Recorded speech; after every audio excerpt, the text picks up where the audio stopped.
ఒక ప్రజ్ఞ వికసించిన ఒక మనిషి అంటే వాడు 11, 12, 13 సంవత్సరాల ఒక వైకౌమార దశలో ఉన్న ఒక బాలుడి నుంచి వృద్ధుడు వరకు, వయోవృద్ధుడు వరకు, అంటే చనిపోవటానికి ఇంకొన్ని రోజులున్న ఒక సాధకుడు వరకు అందరూ యునానిమస్లీ వాళ్ళ జీవితాలని, వాళ్ళ యొక్క వ్యక్తిత్వాలని ట్రాన్స్ఫార్మ్ చేసే ఒక ఇతిహాసమే ఈ మహాభారతం. తెలుగులో ఒక సామెత ఉంటుంది, భారతంలో లేనిదేది ప్రపంచంలో ఉండదు, ప్రపంచంలో ఉన్నదేది భారతంలో దొరక్కపోదని. కరెక్ట్గా నేను చదివాను ఇది. ఇప్పుడు ఇది జరుగుతుంది అంటే ఇది భారతంలో జరిగి ఉంటుంది, ఇప్పుడు ఏమీ జరగట్లేదు అంటే అక్కడ లేదని నేను చదివాను ఇది. వ్యాస భగవానుడు చెట్టు గురించి చెప్తూ మహాభారతంలో ఒక ఉపమానంతో మొదలు పెడతాడు. ఏమిటయ్యా ఆ ఉపమానం అంటే, 2 చెట్లు ఉన్నాయి. ఒక చెట్టు యొక్క కాండం అది దుర్యోధనుడు, ఆ చెట్టు యొక్క శాఖలు అవి కర్ణుడు, ఆ చెట్టు యొక్క ఆకులు శకుని, ఆ చెట్టు యొక్క చిగుర్లు పళ్ళు దుశ్శాసనుడు. మరి చెట్టు మూలం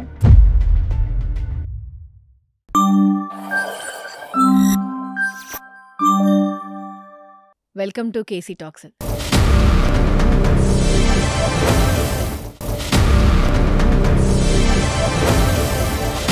ఈరోజు నాకు కొన్ని ఇంపార్టెంట్ పాయింట్స్ మహాభారతం గురించి నేర్చుకోవాలి అని తెలుసుకోవాలని ఉంది. మహాభారతాన్ని ఒక పంచమ వేదంగా చెప్తూ ఉంటారు. అది చదవాలి అని మన పూర్వీకులు పెద్దలు అందరూ చెప్పారు. ఇప్పుడున్న జనరేషన్లో మనం ఎంతమంది చదివాం మహాభారతాన్ని, ఎంతమంది తెలుసుకున్నాము? చాలామంది మనలో తెలుసుకొని ఉంటారు. కాకపోతే దాని మీద పూర్తి వివరాలు తెలుసుకోవడానికి అసలు అది ఎందుకు చదవాలి, దాని ఇంపార్టెన్స్ ఏంటి అన్నది కృష్ణ చైతన్య గారిని అడిగి తెలుసుకుందాం. హలో అండి. హాయ్ అండి. మహాభారతాన్ని పంచమ వేదం అని ఎందుకు అంటారు? అది చదవడం వల్ల వచ్చే ఉపయోగం ఏంటి? సో వేదాలు 3 అండి. సో 3 వేదాల నుంచి వచ్చిన ఉపవేదమే అథర్వవేదం. సో వేదాల తర్వాత నెక్స్ట్ వచ్చేది ఉపనిషత్తులు. అవి 108 ఉపనిషత్తులు. అందులో 10 ఉపనిషత్తులు ముఖ్యమైన ఉపనిషత్తులు, మిగతా ఉపనిషత్తులన్నీ చాలా ఉన్నాయి. ప్లస్ ఇంకా అవి కాకుండా ఉపనిషత్తులు కూడా ఉన్నాయి. సో అవన్నీ కలుపుకుంటే కనీసం సుమారుగా ఒక 200 వరకు ఉంటాయి. అవి ఎన్ని ఇప్పుడు ఉన్నాయి అనేది ఎగ్జిస్టెన్స్లో కూడా మనకు తెలియదు. సో ఈ 3 వేదాలు, ఉపనిషత్తులు, దాని తర్వాత అష్టాదశ పురాణాలు, రకరకాల పురాణాలు ఉన్నాయి. సో విష్ణు పురాణం, శివపురాణం, శక్తి పురాణం, ఇలా చూసుకొని వెళ్తే పురాణాలు ఎన్నో. గరుడ పురాణం అన్నీ కలుపుకుంటే ఒక పురాణాలు ఉన్నాయి.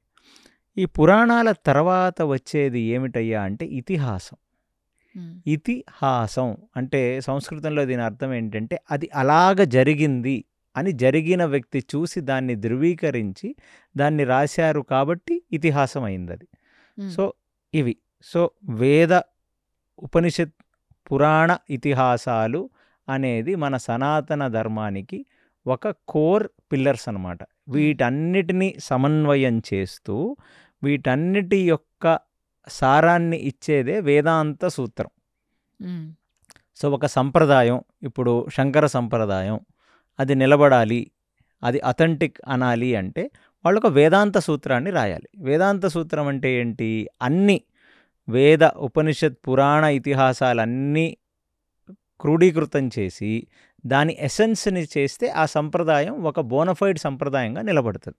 అలాగా మన భారతదేశంలో ఎన్నో సంప్రదాయాలు ఉన్నాయి. బట్ మూలమైన సంప్రదాయం శంకర సంప్రదాయం. శంకర సంప్రదాయం తర్వాత మళ్ళీ దక్షిణాదిలో బాగా ప్రాచుర్యం చెందింది రామానుజ సంప్రదాయం. సో రామానుజ సంప్రదాయం తర్వాత ఉడుపి ప్రాంతంలో, కర్ణాటక ప్రాంతంలో బాగా ఫేమస్ అయినది మధ్వ సంప్రదాయం. అలాగ గుజరాత్లో వల్లభ సంప్రదాయం, బంగాల్లో కృష్ణ చైతన్య సంప్రదాయం, దాని తర్వాత ఉత్తర భారతంలో నింబార్క సంప్రదాయం అని ఇలా ఈ డిఫరెంట్ సంప్రదాయాల ఆచార్యులందరూ కలిసి ఒక వేదాంత సూత్రాన్ని చేసి వాళ్ళ యొక్క అండర్స్టాండింగ్ని, వాళ్ళ యొక్క సనాతనంలో వచ్చిన ఒక ఎసెన్స్ని వాళ్ళు ఇచ్చారు. ఓకే, ఇది ది ఎవల్యూషన్ ఆఫ్ డిఫరెంట్ సంప్రదాయాస్ అండ్ వాళ్ళ ఆచార్యులు. కానీ వీళ్ళందరికీ కూడా ఒకటి కామన్ ఫ్యాక్టర్ ఉంది, అది పంచమ వేదమైన మహాభారతం. దీన్ని పంచమ వేదం ఎందుకన్నారు అంటే మనకిలో చాలామందికి వేదం అర్థం కాదు, సంస్కృతం అర్థం కాదు, పురుష సూక్తం వింటాం, ఏమన్నా అర్థం అవుతుందా అంటే ఎవరన్నా అర్థం చెప్తే అర్థమవుతుంది, లేదా సంస్కృత పరిజ్ఞానం ఉంటే అర్థమవుతుంది. అలాగే రుద్రం, మమకం, చమకం ఎవరికి అర్థమవుతుంది? చెప్పడానికి మనందరం చెప్తాం, దాని అర్థం వివరించరు, ఎవరు వివరించరు. కాబట్టి ఈవెన్ సింపుల్ పీపుల్ అంటే ఒక ప్రజ్ఞ వికసించిన ఒక మనిషి అంటే వాడు 11, 12, 13 సంవత్సరాల ఒక వైకౌమార దశలో ఉన్న ఒక బాలుడి నుంచి వృద్ధుడు వరకు, వయోవృద్ధుడు వరకు, అంటే చనిపోవటానికి ఇంకొన్ని రోజులున్న ఒక సాధకుడు వరకు అందరూ యునానిమస్లీ వాళ్ళ జీవితాలని వాళ్ళ యొక్క వ్యక్తిత్వాలని ట్రాన్స్ఫార్మ్ చేసే ఒక ఇతిహాసమే ఈ మహాభారతం. మీరు ఇతిహాసం మహాభారతం అని అన్నారు, అంటే ఇది జరిగింది, అంటే ఇది నిజమని. అవును, ఇదొకటి కరెక్ట్ చేయాలనుకుంటున్నాను. పబ్లిక్లో అందరూ మైథాలజీ అంటారు. మైథాలజీ, మిత్ అంటే జరిగిందో జరగలేదో తెలియనిది. అదే ఫ్యాక్ట్స్ వర్సెస్ మిత్ అని చాలా మంది రీల్స్ కూడా చేస్తారు కదా, అంటే ఫ్యాక్ట్ అంటే జరిగిందని, మిత్ అంటే అపోహ అని. అయితే ఇదొకటి కరెక్ట్ చేసుకోవాలి, మైథాలజీ కాదు, ఇది ట్రూ ఫ్యాక్ట్ అని చెప్పాలి. అది కూడా ఏంటి ప్రాబ్లం ఏంటంటేనండి, అంటే భారతదేశానికి ఒక వ్యక్తిత్వం అనేది చాలా దశాబ్దాలుగా రాలేదు. ఎందుకంటే బ్రిటిష్ వాళ్ళ చేత కొన్నాళ్ళు, దానికి ముందు మహమ్మదీయుల చేత ఇంకొన్నాళ్ళు పాలింపబడిన దేశం కాబట్టి మన యొక్క ఔన్నత్యాన్ని, మన దేశము యొక్క సంస్కృతి మనకి ఎప్పుడూ కూడా ఇన్ఫీరియర్గా అనిపించడం మొదలుపెట్టింది. అంటే కొన్ని దశాబ్దాలుగా, కొన్ని శతాబ్దాలుగా మనకి ఆ స్లేవరీ అంటే ఒకటి కింద బ్రతికే డిపెండెన్సీ అనేది క్రియేట్ అయిపోయింది. కాబట్టి ఇంగ్లీష్ వాడు దీనికి పెట్టిన పేరు మిథాలజీ. అట్లీస్ట్ దాన్ని ఇప్పుడు కొత్తగా పేరును మార్చి ఇండాలజీ అంటున్నారు దాన్ని. ఓకే, సో అది మిథాలజీ అనేది కంప్లీట్లీ రాంగు. అందుకే చూడండి, ఇప్పుడు బైబుల్ మిథాలజీ అంటే ఎవరైనా ఒప్పుకుంటారా? ఒప్పుకోరు. ఖురాన్ మిథాలజీ అంటే ఎవరైనా ఒప్పుకుంటారా? ఒప్పుకోరు. మరి భగవద్గీత, భాగవత, రామాయణాలు, మహాభారతాలు ఎందుకు మిథాలజీ అవుతాయి? ఎందుకంటే అవన్నీ 22,000 సంవత్సరాల కిందట, 1500 సంవత్సరాల కిందట జరిగాయి కాబట్టి ఇతిహాసం. మరి 2000 సంవత్సరాల ముందు జరిగింది ఏంటి? మరి గ్రీకు మిథాలజీ అంటారా? పోనీ అనరు కదా. మరి అంటే రోమన్ సివిలైజేషన్ జరిగింది, తో గ్రీక్ సివిలైజేషన్ ఉంది, అవన్నీ మిథాలజీ అని అనరు. కానీ ఇక్కడ వచ్చేసరికి ఈ ఇండియాలో ఉన్నదాన్నే మిథాలజీ అని వెస్టర్నర్స్ అంటా మొదలుపెట్టారు. అది మనం నమ్మకూడదు. అసలు ఫస్ట్ ఆ వర్డ్ని తీసేయాలి. ఇది ఇతిహాసం. ఇతిహాసం అంటే హిస్టరీ. సో 5,000 సంవత్సరాల కిందట పరీక్షిత మహారాజు ఈ భూమిని ఏలుతున్నప్పుడు, అంటే కృష్ణుడు మొత్తం యావత్ కురుక్షేత్రం అయిపోయిన తర్వాత ధర్మరాజుని, యుధిష్ఠిరుణ్ణి సకల బ్రహ్మాండానికి చక్రవర్తిగా కూర్చోబెట్టాడు ఆయన్ని. దాని తర్వాత మిగిలిన ఒకే ఒక సంతానం పరీక్షితుడు. యుధిష్ఠిరుడి తర్వాత పరీక్షితుడు ఈ రాజ్యాన్ని తీసుకున్నాడు.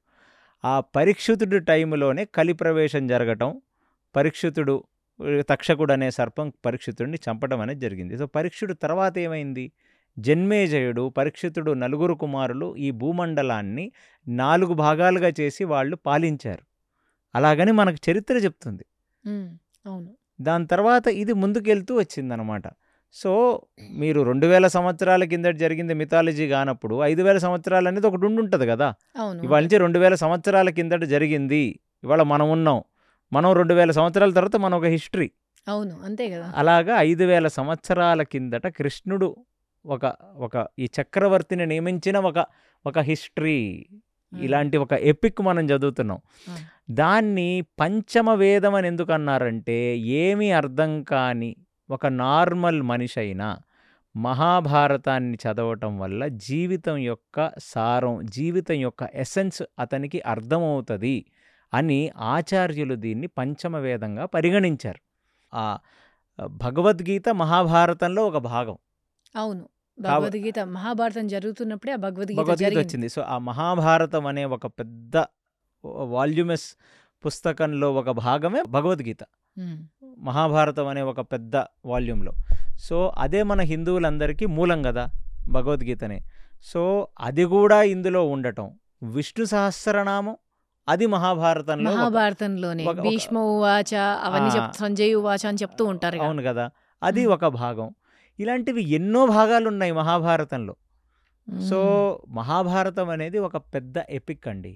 సో అందుకు దానికంటే మూలం మన ఆచార్యులు దీన్ని పంచమ వేదం అనటానికి గల కారణం ఏంటంటే, వేదంలో జరిగినవి అర్థం చేసుకొని మనిషి వాటిని ఈజీగా ఫాలో అవ్వగలడో లేదో మనకు తెలియదు, కానీ మహాభారతంలో ఉన్న రకరకాల పాత్రలను, వైవిధ్యమైన వారి యొక్క మానసిక పరిస్థితిని, వారి యొక్క ప్రభావాన్ని, వారి యొక్క జీవన శైలిని, వీటన్నిటినీ మనకు వ్యాసుడు డిఫరెంట్ పాత్రల రూపంలో మన ముందు పెట్టాడు.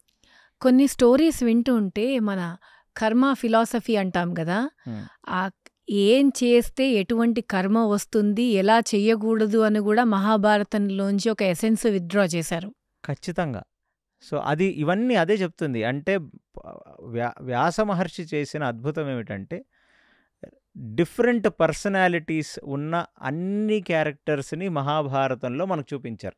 అందుకనే తెలుగులో ఒక సామెత ఉంటుంది, భారతంలో లేనిదేది ప్రపంచంలో ఉండదు, ప్రపంచంలో ఉన్నదేది భారతంలో దొరక్కపోదని. కరెక్ట్గా నేను చదివాను ఇది.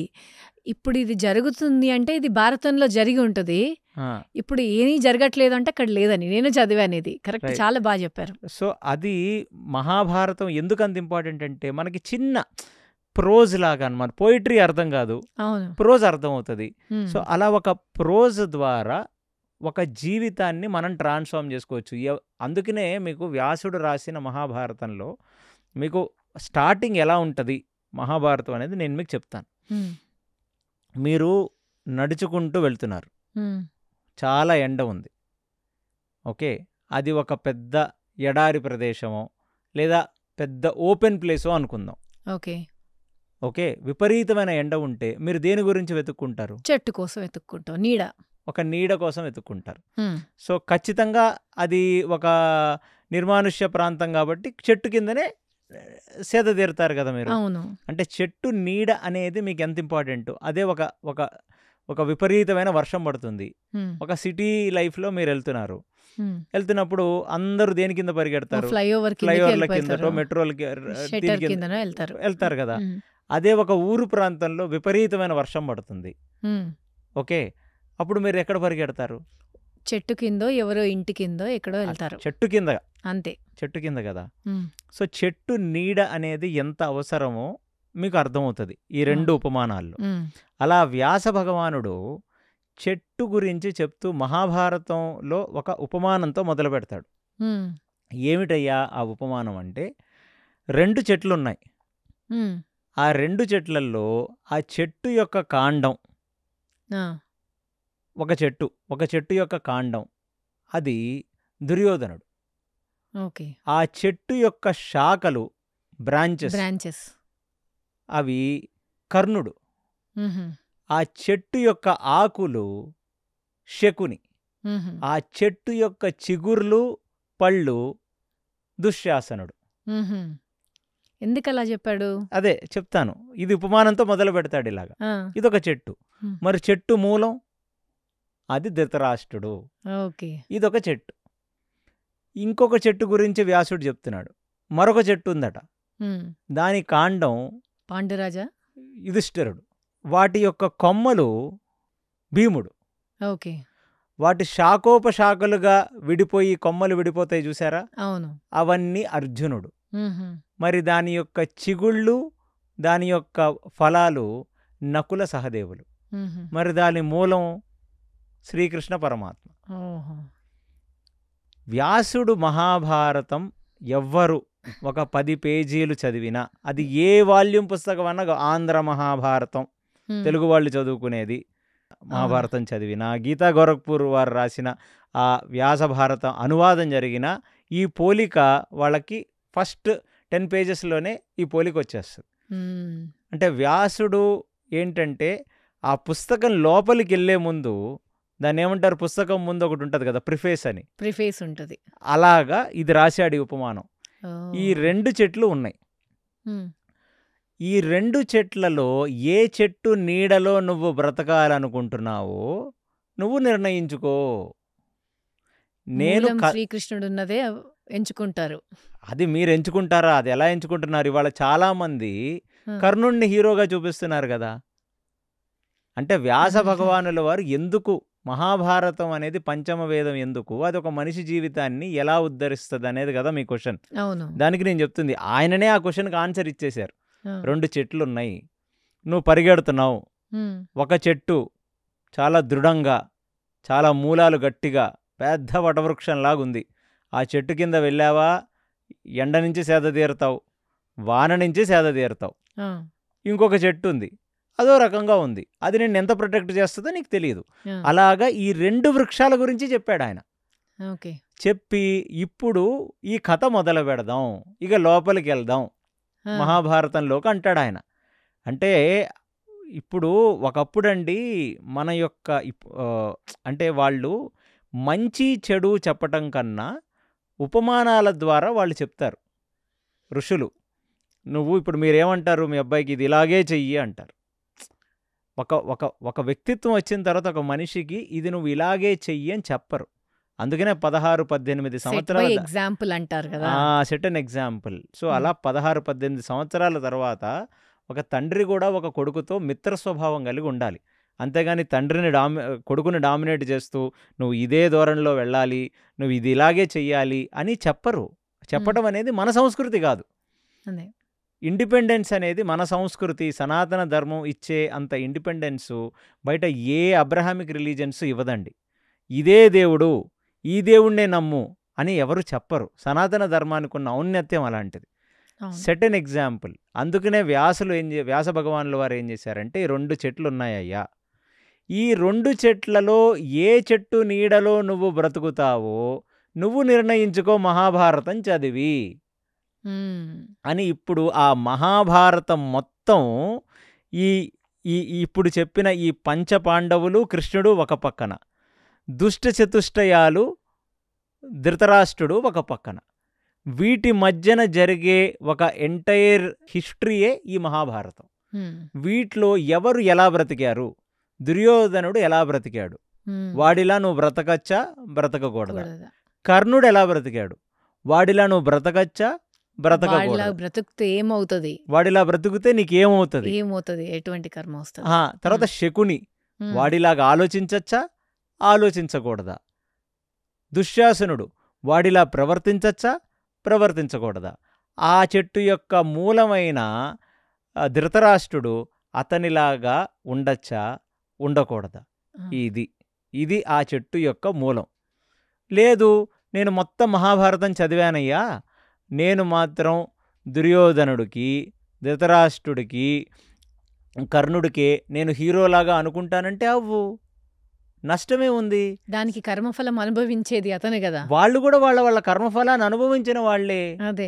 ఎందుకంటే ముందు స్టోరీ ముందు ప్రిఫేస్ అనేది రాస్తారు, నాయన అవును. ఇది ఈ ఉద్దేశపూర్వకంగా ఆదర్స్ ఇంట్రడక్షన్. అంతే. ఓకే, నేను ఇది రాశాను. నువ్వు నీ వ్యక్తిత్వం, నీ మానసిక పరిస్థితి, అది ఎవరిని హీరో చేస్తుంది అనుకుంటే వాళ్ళని హీరో చేస్తుంది. ఇప్పుడు మీరు ఒకటి ఆలోచించాలండి. ఇవాళ నేను ఒకటి చూస్తుంది ఏంటంటే, చాలామంది సనాతన ధర్మంలో ఉన్న వాళ్ళందరూ మన సనాతన ధర్మానికి సపోర్ట్ చేస్తారు. అవును. రకరకాల స్వామీజీలు కావచ్చు. ఇప్పుడు ఈ సనాతన ధర్మానికి కూడా ఒక వాయిస్ ఉండాలి, ఈ రైట్ వింగ్ వాళ్ళు కూడా మాట్లాడాలి అని మనం అట్లీస్ట్ రైట్ వింగ్ వాళ్ళందరూ కలిసి రకరకాల పాడ్కాస్ట్లు, రకరకాల ఫోరమ్స్లో మాట్లాడుతున్నారు కదా. అవును. ఎందుకంటే చాలా వరకు లెఫ్ట్ వింగు, చాలా వరకు కమ్యూనిజము, ఏథియిజము, ఓకే, హ్యుమానిటేరియనిజం, మ్మ్. ఇలా డిఫరెంట్ ఇజమ్స్ ఉన్నాయి కదా. ఇవన్నీ ఉన్నాయి, వాళ్ళందరూ కూడా మాట్లాడుతున్నారు.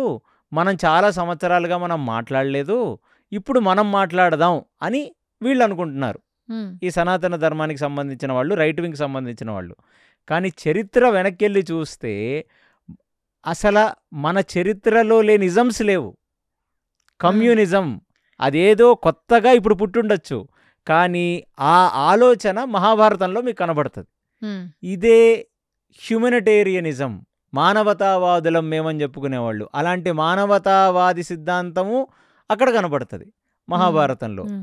అలాగా ఈ చరిత్రలో తిరిగి చూసుకుంటే హేతువాదులు, భగవంతుడే లేడని నమ్మిన వాళ్ళు ఉన్నారు. అంటే మహాభారతంలో వాళ్ళు కూడా వాళ్ళు ఉన్నారు. కూడా ఉన్నారు. సమాజంలో ఎప్పుడు ఇజమ్స్ అనేవండి కొత్తగా పుట్టవండి. భూమి పుట్టినప్పటి నుంచి మనిషి రకరకాల ఇంప్రెషన్స్తో, రకరకాల ఆలోచన విధానాలతో ముందుకెళ్తున్నాడు. కాబట్టి ఇవేవి కొత్త పోకళ్ళేం కాదు. ఏది గతంలో లేనిదేది కొత్తగా ఇప్పుడు రాదు. ఆ ఆలోచన విధానం అప్పుడు ఇంకొక రకంగా ఉంటుంది, ఇప్పుడు ఇంకొక రకంగా ఉంటుంది, అంతే. అదే పద్ధతి, కాకపోతే వాడుకునే గిన్నె వేరు అన్నట్టుగా. అదే పద్ధతి, వాడుకునే గిన్నె వేరులాగా మీరు ఈ ఇజమ్స్ అన్నీ అప్పుడు ఉన్నాయి, ఇప్పుడు ఉంటాయి, ఇక ముందు కూడా ఉండబోతాయి. ఎందుకంటే భగవంతుడే ఈ వైవిధ్యానికి ప్లేస్ ఇచ్చాడు. ఎందుకంటే భగవంతుడు నియత కాదు. భగవంతుడు ఒక డామినేటింగ్ నార్సిసిస్టిక్ మెంటాలిటీ ఉన్న వ్యక్తి కాదు. ఆయన మంచి చెడులు మాత్రమే చెప్తాడు. అవి ఎంచుకోవటం, మంచి ఎంచుకుంటావా నువ్వు చెడెంచుకుంటావా అనేది నీ ఫ్రీ విల్కి వదిలేస్తాడు. ఈ ఫ్రీ విల్ అనే కాన్సెప్ట్ అండి, దీన్ని చాలా మెచ్యూర్డ్గా, ఎలాబరేట్గా ఓన్లీ సనాతన ధర్మం మాత్రమే చెప్తుంది మీకు. ఇంకా ఏ సంప్రదాయంలో ఇది లేదు. ఇది ఇలాగే ఉండాలి, నువ్వు ఇతన్నే నమ్మాలి, నువ్వు ఇదే చెయ్యాలి, నువ్వు ఇదే ఫాలో అవ్వాలి, ఇలా బట్టలు వేసుకోవాలి, ఇలా పడుకోవాలి, ఇలా తినాలి. ఇక్కడ వైవిధ్యం అన్నమాట. సో యూనిటీ ఇన్ డైవర్సిటీ అన్నారు కదా మీరు, ఆ పదం మీకు ఇప్పుడు కొత్తదై ఉండొచ్చు, బట్ సనాతన ధర్మంలోనే యూనిటీ ఇన్ డైవర్సిటీ ఉంది ముందు నుంచి. అవును, మనం కృష్ణుడున్న కాలంలోనే చాలామంది డిఫరెంట్ పర్సనాలిటీస్ని చూసాం. ద బిగ్గెస్ట్ హ్యుమనైజర్ కృష్ణుడున్న కాలంలో ఎవరు? నరకాసురుడు. అవును, వాడికంటే పెద్ద హ్యుమనైజర్ ఎవరున్నారు? నరకాసురుడి కంటే. సో ఆ క్యారెక్టర్ లేదా? ఇవాళ మనకి ఎవడో ఒక క్యారెక్టర్ మనకు సమాజంలో నరకాసురుడు లాంటి వాడు కనపడతాడు. మీరు ఆ ఫస్ట్ అన్న లైన్ అదే గుర్తొస్తుంది, అక్కడ లేనిది ఇక్కడ ఏది లేదు అని. మహాభారతంలో లేనిది ఏది మనకు ప్రపంచంలో కనపడదు. ప్రపంచంలో కనపడేది ఏదైనా మహాభారతంలో మీకు దొరుకుద్ది. అందుకనే బ్రహ్మాండం మొత్తం మహాభారతంలోనే ఉంది. కాబట్టి అది మనకి ప్రోజ్ రూపంలో, అంటే ఒకళ్ళ జీవితాలు, ఒకళ్ళ జీవన విధానాన్ని బట్టి మనల్ని మనం సరిచేసుకోవటం కోసం వ్యాసుడు మనకిచ్చిన ఒక మహాప్రసాదం అండి ఇది. ఎందుకంటే మీకు ప్రాక్టికల్లీ చూపిస్తే అర్థమవుతుంది, మీరు థియరీగా చెప్తే ఏమర్థమవుతుంది? సో ఆ ప్రాక్టికల్లీ క్యారెక్టర్స్ మూలాన్ని చూపించాడు. చాలామందికి అర్థం కాదు. అందుకనే నేను అంటుంది, అసలు ఇప్పుడు కర్ణుణ్ణి హీరో చేశారు, అది ఎలా చేశారనేది నాకు ఇప్పటికీ అర్థం కాని విషయం. ఎందుకంటే మహాభారతంలో 10 పేజీలు చదివితే ఆ కాండం తర్వాత వచ్చిన శాఖలే కర్ణుడు అన్నాడు. దుర్యోధనుడు అనే వృక్షానికి దుర్యోధనుడు కాండం అయితే అటు నుంచి వచ్చిన శాఖలు కర్ణుడు అన్నాడు. అంత క్లియర్గా అర్థమైపోతుంది కదా. ప్లస్ అక్కడ ఆ ఫలాలు, ఆ చిగుళ్ళు ఫలాలు దుశ్శాసనుడిని ఎందుకు అన్నాడు? ఎందుకంటే ఒక వృక్షం యొక్క అవుట్పుట్ ఏంటి? దాని యొక్క ఫలాలు. అవును, అంతే కదా. ఆ ఫలం తింటే ఈ చెట్టుకాయ బాగుందా, ఈ చెట్టుకాయ బాగాలేదా అని మీకు అర్థమైపోద్ది కదా. అంటే ఫలం అనేది ఒక కంప్లీట్ ట్రీ యొక్క ప్రోడక్ట్. అంతే, దాని అట్రిబ్యూట్స్ ఆ ఫ్రూట్ కూడా వస్తాయి కదా. దాని అట్రిబ్యూట్స్ ఆ ఫ్రూట్ కూడా వస్తాయి కదా. అలా ఆ అవుట్పుట్ ఆఫ్ ఫైనల్లీ ఒక మొక్క నాటుతారు మీరు, ఒక మామిడికాయ మొక్క నాటుతారు, అది వృక్షం అవుతుంది. దాని తర్వాత ఫైనల్లీ వచ్చే ఫ్రూటే కదా ఆ ట్రీ మంచిదా కాదా అనేది డిసైడ్ చేసేది. ఆ ఫ్రూటే దుశ్శాసనుడు. వాడు ఎందుకు ఫ్రూట్ అయ్యాడు? ఎందుకంటే ఫలం, అది వాడి వల్లనే మొత్తం కురు సామ్రాజ్యం అంతా నాశనం అయిపోయింది. దుశ్శాసనుడు ద్రౌపదిని సభలోకి ఈడ్చుకొని వస్తాడు, జుట్టు పట్టుకొని. రజస్వంలో ఉన్న ఒక ఆడామని, ఏకవస్త్రంతో ఉన్న ఆడామని, ఆమెని తీసుకొని వచ్చి, జుట్టు పట్టుకొని తీసుకొని వచ్చి ఆమెని వివస్త్రారాలు చెయ్యాలి అందరి ముందు అనే ఒక చర్య అనేది ఒక ఫలం అండి. రిజల్ట్ ఆఫ్ ఒక యాక్షన్ కదా అది. ఆ యాక్షన్, ఆ మొత్తం ట్రీ మొత్తం ప్రొడ్యూస్ చేసి, కానీ అంటే ఆ దుశ్శాసనుడు చేసిన ఒక యాక్షను ఆల్రెడీ ఒక రిజల్ట్ ఇచ్చేసింది. ఆ దుశ్శాసనుడు చేసిన ఒక యాక్షనే మహాభారతానికి ఒక పునాది అయింది. అందుకు దాన్ని వ్యాస భగవానుల వారు ఆయన్ని ఫలాలతో పోల్చారు. దీన్ని బట్టి అర్థమైంది ఏంటంటే, ఈ జనరేషన్లో ఎవరైనా దుశ్శాసనుడు ఉంటే వాడు చేసే ఆ ఒక్క తప్పు పని వల్ల వాడి చరిత్ర మొత్తం చిరిగిపోతుంది. 100% అండి అది. ఎందుకంటే అలాంటి సాహసం ఎవరు చేయరండి. ఎందుకంటే అన్న భార్య కదా. అవును, ఇప్పుడు నీకెంత కోపమన్నా ఉండుండొచ్చు. మీరే ఆలోచించండి, జనరల్లీ మనకు ఒకళ్ళతో పడదండి, వాళ్ళ ఆడవాళ్ళ జోలికి ఎందుకు వెళ్తామండి? ఎవడన్నా వెళ్తాడా? మామూలుగా మీరు సినిమాల్లో కూడా చూస్తూ ఉంటారు, ఇద్దరు విలన్స్ కొట్టుకుంటారు, ఎప్పుడన్నా విలన్స్ వాళ్ళ పెళ్ళాలని చంపుతారా? ఆవిడ ఏం పని చేసింది ఆవిడ? జూదం వీళ్ళు ఆడుకున్నారు. అవును. ఓకే. ఆయన దాస్ అయ్యాడు ఆయన. అదొక $1 మిలియన్ క్వశ్చన్ అది. ఆవిడ అడిగింది తన్నోడి నన్నోడేనా, నన్నోడి తన్నోడేనా అని అడిగింది. అంటే దాని వెనకాల ఒక పెద్ద లాజిక్ ఉంది.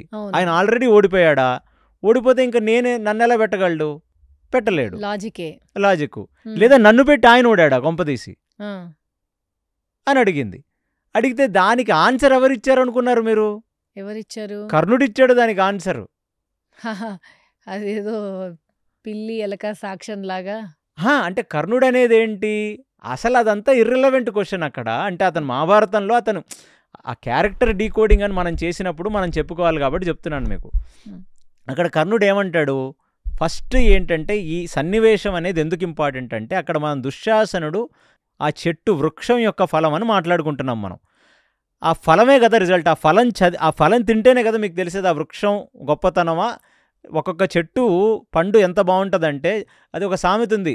చెట్టు పేరు చెప్పుకొని కాయలు అమ్ముకుంటున్నారని ఒక సామెత ఉందా తెలుగులో? అవును, ఉంది. ఓకే. అలాగా ఈ చెట్టుకు వచ్చిన ఫలం దుశ్శాసనుడు. వాడొక యాక్షన్ చేయాలి. సో ఫస్ట్ వాళ్ళు ఏం చేశారంటే వెళ్ళి ద్రౌపదిని తీసుకురమ్మన్నారు. తీసుకురమ్మంటే ఒక సూతుడైన ఒక ప్రేతగామి వెళ్ళాడు లోపలికి.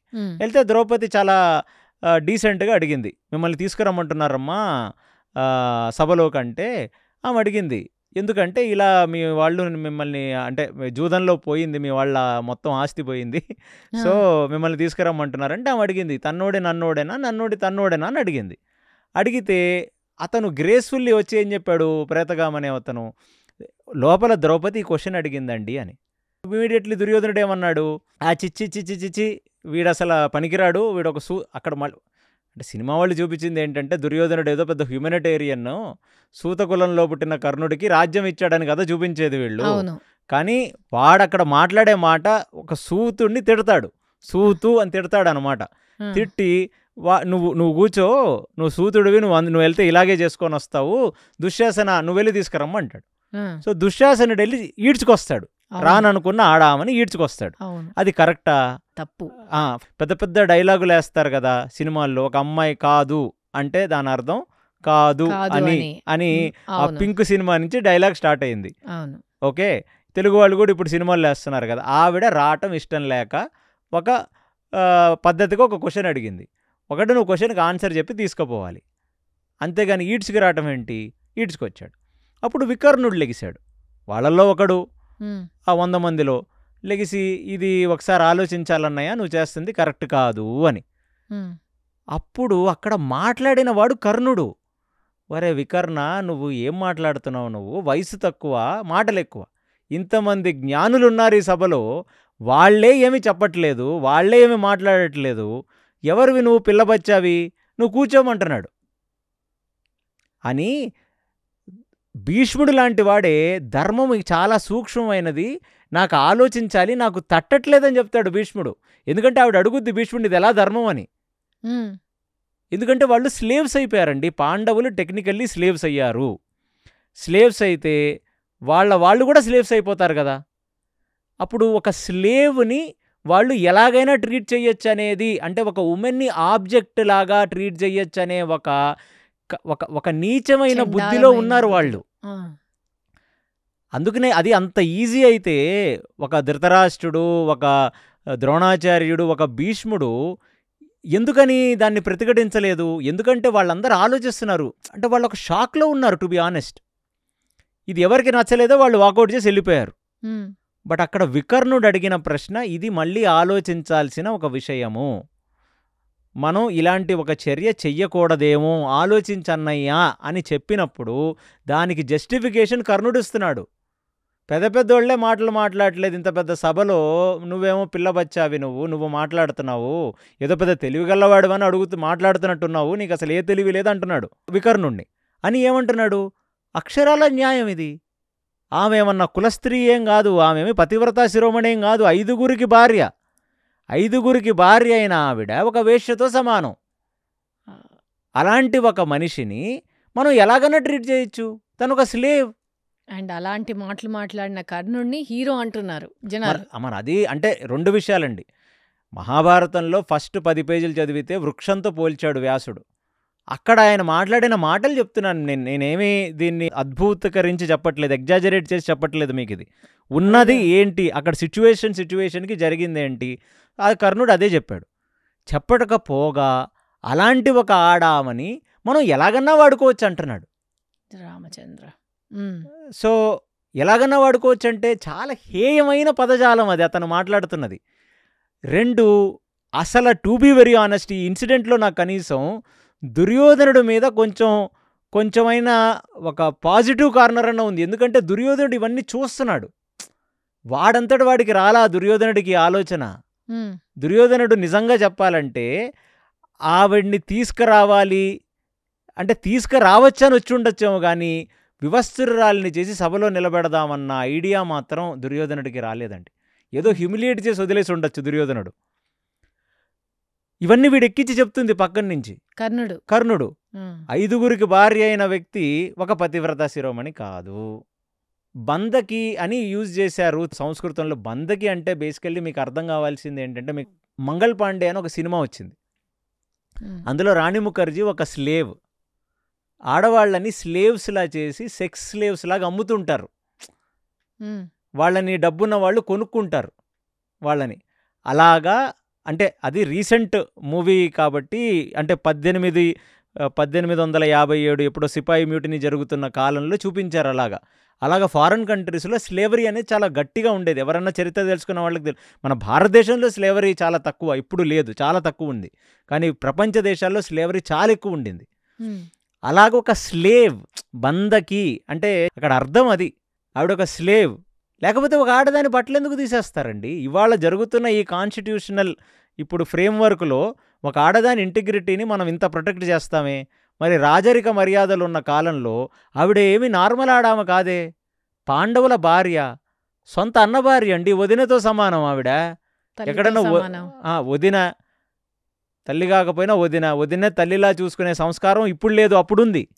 అలాంటి ఒక ఆడావిడితో ఇలాగ ప్రవర్తించచ్చా అంటే వాళ్ళకి ఎంత జెలసీ ఉంటే పాండవుల మీద వాళ్ళు అలాంటి ఒక వికృతి చర్యగా పార్టిసిపేట్ చేస్తారని. ఇంతకంటే విడమరిచి ఏం చెప్పాలి మనుషులకి, నాకు అర్థం కాదు.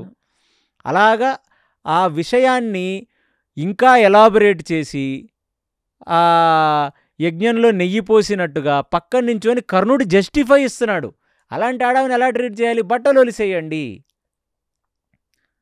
మీరే ఇమాజిన్ చేసుకోండి, ఇవాళ జరుగుతున్న ఒక ఇంటింట్లో జరిగే ఒక పెద్ద ఇళ్ళు ఉంటాయి, కజిన్ బ్రదర్స్ ఉంటారు, ఈ పెద్ద ఫ్యామిలీస్ ఉంటాయి. అక్కడ ఒక ఆడవిని ఇలా ట్రీట్ చేయొచ్చా? ఎవరి ముందు? అందరూ బంధువులే, అత్తలు, మామలు, గురువులు, తమ్ముళ్ళు, అన్నలు, వీళ్ళ ముందు. సో అలాంటి ఒక దుశ్చర్య ఎవడి వల్ల జరిగింది? దుశ్శాసనుడి వల్ల జరిగింది. ఆ ఫలం, అందుకే వాడు ఫలం. అలాంటి ఒక ఫలం వల్ల ఏం జరిగింది? వాళ్ళ కురువంశ నాశనం అనే ఒక రిజల్ట్ వచ్చింది. కర్మఫలం. ఓకే, అక్కడ ఏంటంటే భీముడు అక్కడే ప్రతిజ్ఞించాడు. ఏంటంటే ఇక్కడ ఒక దారుణమైంది ఏంటంటే, అలా వివస్త్రురాల్ని చేస్తున్నప్పుడు ఎవరు? దుశ్శాసనుడు పై వరకు తొడ వరకు తన యొక్క పంచెని పైకి లేపి వచ్చిన తర్వాత తన తొడని చూపించి వచ్చి ఇక్కడ కూర్చోమని అడుగుతాడు. ఎవరిని కూర్చోమని అడుగుతుంది? వదినని. ఇది వినటానికి ఎంత జుగుప్సాకరంగా ఉంది. ఒక ఆడవాళ్ళగా మీరు వినలేకపోతున్నారు. ఇదే వాడు చేసి తొడలు విరవటం అనేది ఎందుకు వచ్చింది అనుకుంటున్నారు? ఎప్పుడైతే పైకెత్తి వచ్చి నా తొడ మీద నువ్వు కూర్చో అని ఇలా పిలిచినప్పుడు అప్పుడు భీముడు లెగుస్తాడు. అంటే ఏంటి నువ్వు చేస్తున్న పని? అంటే లిమిట్ లేదు, ఇంకా నీ అకృత్యానికి ఒక లిమిట్ లేదు. బేసికల్లీ ఏంటంటే మనం ఒక వర్డ్ యూజ్ చేస్తాం తెలుగులో, అరాచకత్వం. అరాచకత్వం అంటే ఏంటంటే ఏది పడితే అది, ఎలా పడితే అలా చేస్తే అప్పుడు దాన్ని అరాచకత్వం అంటాం. అసలు ఇది మూలంగా ఎక్కడి నుంచి వస్తుందో తెలుసా మీకు? అరాచకత్వం అంటే అరాజకత్వం. అరాజ అంటే ఏ రాజు లేకపోతే ఒక ప్రజలు ఎలా ప్రవర్తిస్తారు? ఎవడిష్టం వచ్చినట్టు వాడు విచ్చలవిడిగా ఎవరిష్టం వచ్చినట్టు వాళ్ళు ప్రవర్తిస్తారు. అరాజు అక్కడి నుంచి వచ్చింది. అరాజకత్వం అంటే ఏ రాజు లేకపోతే, అంటే ప్రశ్నించేవాడు లేకపోతే ఎలాంటి దుశ్చర్య జరుగుద్ది అంటే ఈ ఆడవాళ్ళని తీసుకొని వచ్చి ఒక నిండు సభలో చేసే ఇలాంటి దుశ్చర్య జరుగుద్ది. దీన్ని నిజంగా అరాచకత్వం అంటారు. అంటే ఆ రోజు అక్కడ ఒక రాజు లేడు, ఆ రోజే చచ్చిపోయాడు ధృతరాష్ట్రుడు అక్కడ. ఇలాంటి ఒక ఘటన జరిగినప్పుడు ఒక రాజు ముందు ఇలాంటి జరగదండి. అవును. ఒక పోలీసు వాడు ముందు మీరు ఈ పని చేయగలరా? లేదు. చిత కొట్టేస్తాడు పోలీసు వాడు, అవును. మిమ్మల్ని తీసుకెళ్ళి లోపలేసేస్తాడు. ఈ ఈవ్ టీజింగ్లు ఇలాంటివి జరుగుతాయి. ఎలా భయపడతారు ఇప్పుడు? అవును. అంటే పోలీసు వాడే కదా ఆ రాజు ఇవాళ అవును. సమాజంలో. అవును. అలాంటి ఇంతమంది పెద్దలు కలిసి కాపాడలేకపోయారు. అంటే ఆ రోజు ఆ చర్య జరిగిన దానివల్ల ఎంటైర్ కురు సామ్రాజ్యం డిఫైన్ అయిపోయింది. అంటే పెద్ద మనిషి లేడిక్కడ, ప్రశ్నించేవాడు లేడు. ఆ రోజే భీముడు ఫస్ట్, అంటే మహాభారతానికి మీరు కరెక్ట్గా మహాభారతం చదివితే భీముడు పోషించిన పాత్ర చాలా డీప్గా ఉంటుంది. ఓకే. అంటే సినిమా వాళ్ళు ఒక డైలాగ్ రాసేస్తారు. ఏంటంటే నేను మొన్న కూడా ఎవరో ఒక డైలాగ్ విన్నా, తిండికి తప్ప దేనికి పనికిరాడు భీముడు అని. ఆహా. కర్ణుడు ఒక డైలాగ్ చెప్తున్నాడు. ఆ డైలాగులో భీముడు గురించి ఆ రైటర్ రాసినది ధర్మరాజు. వాడు పెద్దగా ఈ అస్త్రశస్త్రాలు నైపుణ్యం తెలియని వాడు ఎప్పుడు చూసినా సాధులాగా బ్రతుకుతాడు, నేను వాడిని వదిలేస్తాను. ఇక భీముడు తిండికి తప్ప దేనికి పనికి రాలేదు, నేను వాడిని వదిలేస్తాను. నకుల సహదేవులు బచ్చాగాళ్ళు, వీళ్ళ దగ్గరికి నేను రానే రాను, నేను మాత్రం అర్జునుడిని వదలను అని ఎవడో రైటర్ రాశాడు. ఇందులో ఏ మాత్రం మహాభారతంలో ఏబిసిడి తెలిసిన వాడు కూడా ఇలాంటి డైలాగ్ రాయలేడు. ఎందుకంటే మీరు ఒక మాట చెప్తాను, మహాభారతంలో భీముడు ఎలాగండి మూలం, తిండి తిని పడుకోవాలి కదండి మూలం, మాకు అలాగే చూపించారు కదా అని 100 మంది కౌరవులని ఒక్కడే చంపాడు, ఒకడే. అవును. కురుక్షేత్రం అంతా ఒక పక్కనైతే భీముడు యుద్ధం ఒక పక్కన. భీముడు ఒక్కడే 100 మంది కౌరవుల్ని చంపటం అనేది ఏమన్నా నార్మల్ విషయం? ఇది భీముడు తిండి తిని పడుకునే వ్యక్తి అనుకుంటున్నారా మీరు? భీముడు అంటే భీముడు స్టార్ట్ చేస్తే జరిగింది మహాభారతం. ఆ రోజు అక్కడ లెగిసి ప్రతిఘటించి చెప్తాడు, అరే నువ్వు తొడ చూపించి తొడ మీద కూర్చోమంటావా నా భార్యని, నీ తొడలు విరిచి నిన్ను చంపేస్తాను అని. అంటే ఆ పరాక్రమానికి, అంటే ఆ రోజే మెంటల్లీ స్టార్ట్ అయిపోయింది మహాభారతం. జస్ట్ యాక్షన్ అవ్వాలంతే, అది యాక్షన్కి ట్రాన్స్లేట్ అవ్వాలి. అదే కదా. అందుకు యుధిష్ఠరుడు కాండమైతే దాని శాఖలు భీముడు. ఎందుకంటే అవే కదా, అక్కడి నుంచే కదా ఒక చెట్టు గ్రో అవుతుంది. ఎందుకంటే ఆ భీముడు అనేవాడు మహాభారతంలో. అర్జునుడు వాటి నుంచి వచ్చిన ఇంకా శాఖోపశాఖాలుగా ట్రీ పెరుగుతుంది కదా, ఆ శాఖోపశాఖాలు ఇంకా వచ్చే శాఖలని అర్జునుడు. ఓకే. ఆ చిగుళ్ళు పళ్ళు నకుల సహదేవులు, మాద్రీపుత్రులు వాళ్ళిద్దరు. అవును, మాద్రీపుత్రులు. వాళ్లకు మూలం శ్రీకృష్ణ పరమాత్మ. ఆ ద్రౌపది వస్త్రాపరణలో కూడా కాపాడిన వాడెవరు? శ్రీకృష్ణుడే, మూలుడు శ్రీకృష్ణుడు. అందుకనే ఈ ఒక్క ఇన్సిడెంట్ని చూస్తే మీరు మొత్తం 2 ట్రీస్ని అనాలిసిస్ చేసేసేయచ్చు. మూలం ఈ వృక్షానికి దుర్యోధనుడు, అందుకనే పాచికలకి పిలిచాడు. శాఖలు సపోర్ట్ చేస్తాయి కదా, అక్కడి నుంచే కదా ట్రీ ఎక్స్పాండ్ అవుద్ది. కర్ణుడు పక్కన నించొని ఎన్ని రకాలుగా ఒక స్నేహితుడిని నాశనం చేయాలో అన్ని రకాలుగా నాశనం చేసిన వాడు కర్ణుడు. దాని తర్వాత వాటి యొక్క ఆకులు శకుని, ఎందుకంటే ఈ మొత్తం జూదం ఆడు తెలుసుకోరా, బ్లాక్ మ్యాజిక్ చేసి వీళ్ళని ఓడించేలాగా నేను చేస్తాను అని చెప్పినవాడు. వాటి యొక్క ఫలాలు దుశ్శాసనుడు. ఎందుకంటే ఇవన్నీ కలిపి చేస్తే ఒకటి యాక్షన్ చేయాలి కదా. అవును. అంటే మీకు అన్ని ఇంగ్రీడియంట్స్ ఇచ్చాను, మరి వంట చేయడానికి అన్నీ ఇచ్చిన తర్వాత వంట చేసేవాడు ఒకటి ఉండాలి కదా. సో వీళ్ళ మొత్తాన్ని నాశనం చేయడం అనేది దుశ్శాసనుడు వంతు. ఇవన్నీ జరుగుతున్న కళ్ళ కబోది కట్టుకున్నట్టు, కళ్ళ గంతులు కట్టుకుంటున్నట్టు, నాయన ఏం జరుగుతుంది దుశ్శాసన, ఏం జరుగుతుంది దుర్యోధన అనే ఆ గుడ్డోడే ఈ ధృతరాష్ట్రుడు. ఇది ఈ చెట్టు యొక్క సారాంశం. అక్కడ ఒక చెట్టు ఉంది. ఈ ఘటనలో చూడండి, ద్రౌపది వస్త్రాపరణలో మూలం ఏమిటి? కృష్ణుడు. ఇంకో చెట్టుకి ద్రౌపదికి వస్త్రాలిచ్చి కాపాడిన మూల పురుషుడే శ్రీకృష్ణ పరమాత్మ. దాని కాండం ధర్మంతో ఉన్నవాడు యుధిష్ఠిరుడు. ఆయనకి ఎల్లప్పుడూ సపోర్ట్ చేసి నిలబడి మొత్తం కురు సామ్రాజ్యాన్ని మొత్తం ముట్టుపట్టించిన వాడు, 100 మంది కౌరవుల్ని చంపిన భీముడు, వాటి యొక్క బ్రాంచెస్. ఇంకా శాఖోపశాఖలు అతనికి కాంప్లిమెంట్ చేస్తూ యుద్ధం చేసి మిగతా వాళ్ళందరినీ చంపేసిన వాడు అర్జునుడు. అటుగా ఈ పళ్ళలాగా ఉన్నవాళ్ళు మాద్రీపుత్రులైన నకుల సహదేవులు.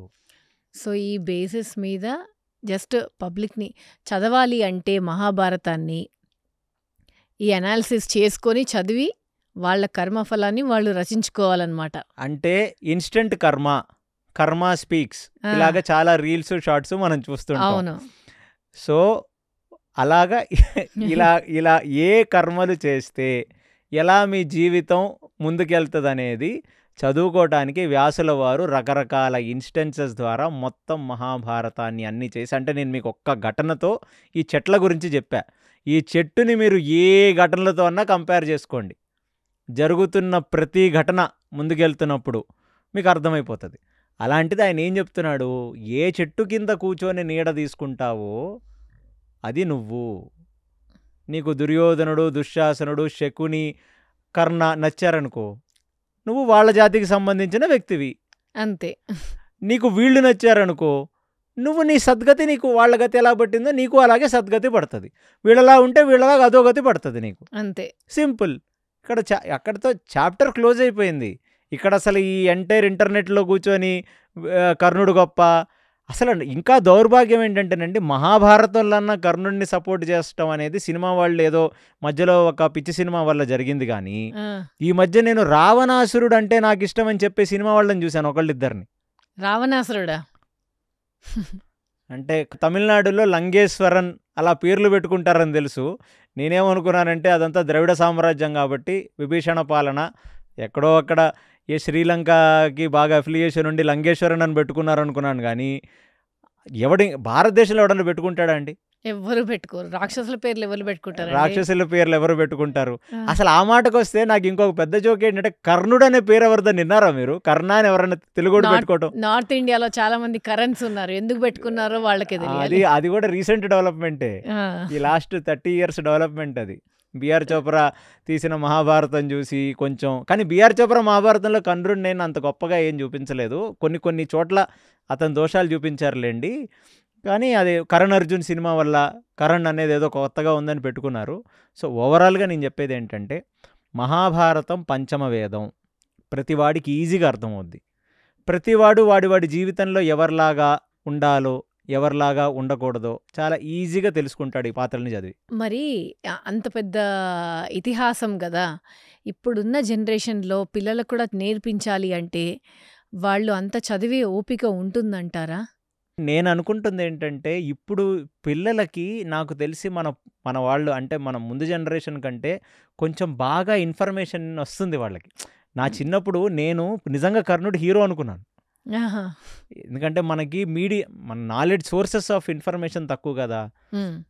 పుస్తకాలు అంత అవైలబిలిటీ లేదు, ఇంటర్నెట్ లేదు, సినిమా వాళ్ళు ఏది చూపిస్తే అదే నిజం అనుకుంటున్న రోజులు, మెయిన్ ఫ్రేమ్ మీడియా ఏ చెప్తే అదే నిజం అనుకుంటున్న రోజులు. కానీ ఇప్పుడు పిల్లలకి అలా కాదు. ఇప్పుడు మీరు ఇంటర్నెట్ కొట్టారంటే ఒక 100 మంది చెప్పుంటారు కర్ణుడు విలన్, దుర్యోధనుడు విలన్, దుర్యోధనుడు ఎలాగో విలనే బట్ కర్ణుడు విలన్, కర్ణుడు ఇలా చేశాడని చెప్తున్నారు. దానివల్ల ఏంటంటే కనీసం ఇన్ఫర్మేషన్ వెళ్తుంది. So this generation, Gen Z generation is lucky. వాళ్ళకి ఇన్స్టెంట్ నూడిల్స్ దొరికినట్టు, మ్యాగీ దొరికినట్టు, ఇన్స్టెంట్ నూడిల్స్ దొరికినట్టు ఇన్స్టెంట్ మహాభారత కూడా వాళ్ళకి దొరికిపోతుంది. Summarized version on ChatGPT, summarized version దొరుకుతుంది వాళ్ళకి. సో డెఫినెట్లీ మనం అందుకనే అండి, ఎన్ని యుగాలు మారినా, ఎన్ని దశాబ్దాలు మారినా, మహాభారతం అనేది మనం ప్రతిరోజు చదువుకుంటూ ఆ పాత్రలు వాళ్ళని మనం మనసులో స్మరణ చేసుకోవాలి. ఓహో వాళ్ళకి ఏ దుస్థితి పట్టింది, ఓహో వాళ్ళు ఎలా ప్రవర్తిస్తే వాళ్ళకి ఆ దుస్థితి పట్టింది, మనం ఎలా చెయ్యొచ్చు, ఎలా చేయకూడదు, ఎలా ఆలోచించవచ్చు, ఎలా ఆలోచించకూడదు. నేను ఫైనల్లీ సింపుల్గా మీకు ఒకటి చెప్తానండి. పాండవులు అనేవాళ్ళు ఒకళ్ళని నాశనం చేయడానికి బ్రతకల. పాండవులు అనేవాళ్ళు తండ్రి చచ్చిపోయి తల్లి చాటు పిల్లలుగా ఒక దగ్గరకు వచ్చారు. క్షత్రియ ధర్మం ఏంటంటే ఒక రాజ్యం ఇస్తే వాళ్ళు పాలించుకుంటారు ఆ రాజ్యాన్ని. వాళ్ళు అది ఎంత చిన్న రాజ్యమైనా కావచ్చు, వీళ్ళు ఇచ్చిన ఇంద్రప్రస్థం కావచ్చు, లేకపోతే 5 ఊళ్ళు కావచ్చు, లేకపోతే ఒక చిన్న ఇస్తే వాళ్ళ పనులు వాళ్ళు చేసుకొని వాళ్ళు ధర్మబద్ధంగా వాళ్ళ ఈ జగచ్చక్రంలో వాళ్ళు ఆ ధర్మాన్ని పాలిస్తూ క్షత్రియ ధర్మంగా జనాలని పాలిస్తూ ముందుకెళ్దామని అనుకున్నారు వాళ్ళు. అటువైపు ఈ చెట్టులో ఉన్న దుష్ట చతుష్టయం మొత్తం కూడా ఎప్పుడు వీళ్ళు ఎలా నాశనం చెయ్యాలని వీళ్ళు బ్రతికారు. వాళ్ళేమో పాజిటివ్ అవుట్లుక్ ఆఫ్ లైఫ్తో వాళ్ళు బ్రతికారు. వీళ్ళు ఎప్పుడు చూసినా వాళ్ళని నాశనం చేస్తే మేం బాగుపడతాం అనుకొని వీళ్ళు బ్రతికారు. అల్టిమేట్లీ వీళ్ళు మొత్తము నాశనం అయ్యారు. వాళ్ళు మాత్రం అంటే రజనీకాంత్ డైలాగ్ ఒకటి ఉంటుంది కదా, చెడు ముందు గెలుస్తున్నట్టు అనిపించిన తర్వాత ఓడిపోతుంది, ధర్మం గెలుస్తుంది, కానీ మంచి ముందు ఓడిపోతున్నట్టు అనిపించిన చివరిలో ఆ మంచే గెలుస్తుంది అన్నట్టుగా పాండవుల జీవితం ఇలాగైంది. తర్వాత ఏం జరిగింది క్లైమాక్స్లో? ఒక చిన్న విషయం, 100 మంది పిల్లల్ని కన్నారు ధృతరాష్ట్రుడు గాంధారి, తలకొరివి పెట్టడానికి ఒకళ్ళు లేడు. అది గాంధారి అడుగుద్ది భీముడిని. గాంధారి అడిగే ఒక క్వశ్చను, అరే ఒక్కడిని వదలలేకపోయావా మాకు తలకొరివి పెట్టడానికి? 100 మందిని చంపేశావు. అందుకనే మీరు చూస్తే తర్వాత మొత్తం కురుక్షేత్రం అయిపోయిన తర్వాత భీముడిని చంపుదామని స్కెచ్ చేస్తాడు ధృతరాష్ట్రుడు. ఆయన దగ్గర ఒక శక్తి ఉంటుంది, ఎవరినన్నా ఆలింగనం చేసుకుంటే పిండి పిండి చేసేయచ్చు. ధృతరాష్ట్రుడు కౌగిలి, ఇలా చాలా సామెతలు దొరుకుతాయిలేండి మీకు. మహాభారతం నిండా బోల్డ్ సామెతలు ఉంటాయి.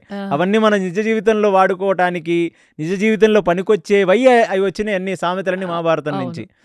సో అలాగా ఇంతమంది కృష్ణుడిని శపిస్తుంది గాంధారి, నువ్వు దగ్గరుండి మొత్తం మా వంశాన్ని నాశనం చేశావు కాబట్టి నీ వంశం కూడా నాశనం అయిపోగాక అని.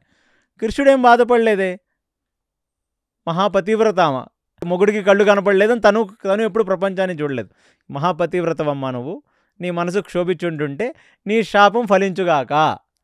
అందుకని ఆయన మొత్తం ద్వారక మొత్తం ముసలం పుట్టి నాశనం అయిపోతుంది కదా. అలాగా భీముని చంపేద్దాం, నా 100 మంది కొడుకుల్ని అలా ఆలింగనం చేసుకుంటారు. ఆలింగనం చేసుకుంటే కృష్ణుడు అక్కడ ఒక మట్టి విగ్రహాన్ని పెట్టి అది పిండి పిండి అయితే చూపిస్తాడు. ఇంకా మీకు ఒక జోక్ చెప్పనా, మీరు అసలు చాలామందికి తెలియదు ఇది. మహాభారతం ముందుకెళ్తే వీళ్ళు రాజ్యాన్ని గెలిచి వీళ్ళు ఏలుతున్నప్పుడు వీళ్ళే తల్లిదండ్రుల్లాగా బ్రతుకుతారు. గాంధారి ధృతరాష్ట్రుడు ఇప్పుడు పాండవుల తల్లిదండ్రుల్లాగా ఆ రాజ్యంలో బ్రతుకుతారు. విదురుడు అంటాడు ఓ రోజు, మీకు ఏమన్నా సిగ్గుందటరా మీకు, నువ్వు నా అన్నమైనప్పటికీ నేను నీకు ఓపెన్గా అడుగుతున్నాను, బ్రతికినంత కాలం వాళ్ళని నాశనం చేయాలనే బ్రతికారు నీ కొడుకులు. యుద్ధం చేశారు, ఓడిపోయారు, మళ్ళొచ్చారు, మళ్ళీ రాజ్యం తీసుకొని యుధిష్ఠిరుడు రాజ్యం ఏలుతున్నప్పుడు కూడా నువ్వు ఇంకా ఏ మొహం పెట్టుకొని బ్రతుకుతున్నావురా ఈ రాజ్యంలో అని అడుగుతాడు. అడిగితే అప్పుడు వాళ్ళందరూ వనవాసానికి అని చెప్పి క్లైమాక్స్లో వస్తుంది ఇదంతా. ధృతరాష్ట్రుడు గాంధారి ఇద్దరు కలిసి వనవాసానికి వెళ్తే ఇన్ని కష్టాలు పడ్డా పిల్లలు ఇప్పుడు రాజులైతే చూసి గర్వించాల్సిన తల్లి కుంతి. నేను కుంతి వైభవం ఎందుకు అంత గొప్పదని చెప్తానంటే, పాపం వాళ్ళతో పాటు కుంతి కూడా వాళ్ళతో పాటు వెళ్ళిపోతుంది. తర్వాత ఒక దావాగ్ని ఆ అరణ్యాన్ని మొత్తం దహించి వేసినప్పుడు మొత్తం అందులో ధృతరాష్ట్రుడు, గాంధారి, కుంతి కూడా ఆ అగ్నికి ఆహుతైపోతారు. కాబట్టి మనం ఒక జీవితం అంటే నేను ఏంటంటే పాడ్కాస్ట్లో ఎంతసేపు మనం మహాభారతం చెప్పగలం అనేది మీకు చాలా కండెన్స్డ్ ఫామ్లో ఎవరిలాగా ఉండొచ్చు, ఎవరిలాగా ఉండకూడదు, ఎవరిలాగా ఆలోచించవచ్చు, ఎవరిలాగా ఆలోచించకూడదు, ఎలా రియాక్ట్ అవ్వచ్చు, ఎలా రియాక్ట్ అవ్వకూడదు, ఎక్కడ సహనం వహించాలి, ఎక్కడ సహనం కోల్పోవాలి, ఇలాంటి అన్ని విషయాలు చాలా ప్రాక్టికల్గా లైఫ్ టైం స్టోరీస్తో సహా చెప్పేదే వ్యాస విరచిత మహాభారతం. ఈ మహాభారతం అనేది మన భారతీయ సంస్కృతికి irrespective of cost, colour, creed, religion, ఈ దేశంలో పుట్టిన ప్రతి వాడికి అదొక మర్మనాడి, అదొక మెయిన్ నాడి. దాన్ని పట్టుకున్నామా మన జీవితం ప్రశాంతంగా ముందుకెళ్ళిపోతుంది. ధన్యోస్మి. హరే కృష్ణ. హరే కృష్ణ.